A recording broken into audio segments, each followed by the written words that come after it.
Our bodies are the temple of God. Yes, your body, my body, temple of Jesus Christ. When Jesus rose from the dead and He gave His Holy Spirit to guide us or to be with us, Holy Spirit reigned in us. Those who accept Jesus Christ as their Lord and Savior, the Holy Spirit is what's guiding them. So we are the temple of God here on earth. That wherever you are, Jesus said that back then kasi guys, they have to go to the temple or they have to go to the tents to worship God. But when Jesus said that wherever we are, we can worship Him, it is because when He rose from the dead and He gave His Holy Spirit, our bodies became the temple itself. So our bodies are the temple of Jesus Christ.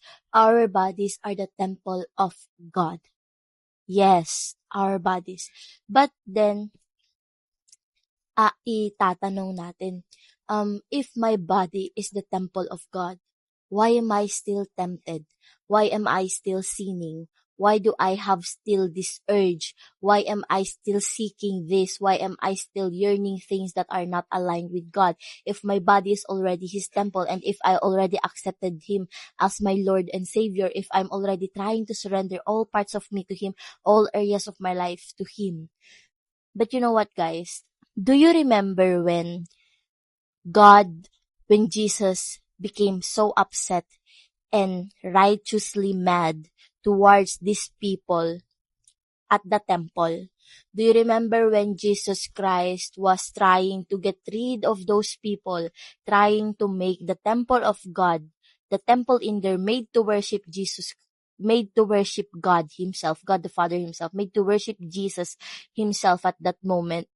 Yung mga taong tinataboy niya kasi ginawa nilang bentahan or parang palengke yung surroundings ng temple na made for God.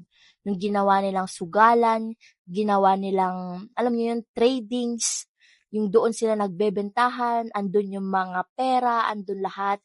And remember when Jesus Christ was so upset and was so mad that He called out the crowd, that He demonstrated this righteous anger towards the crowd back then.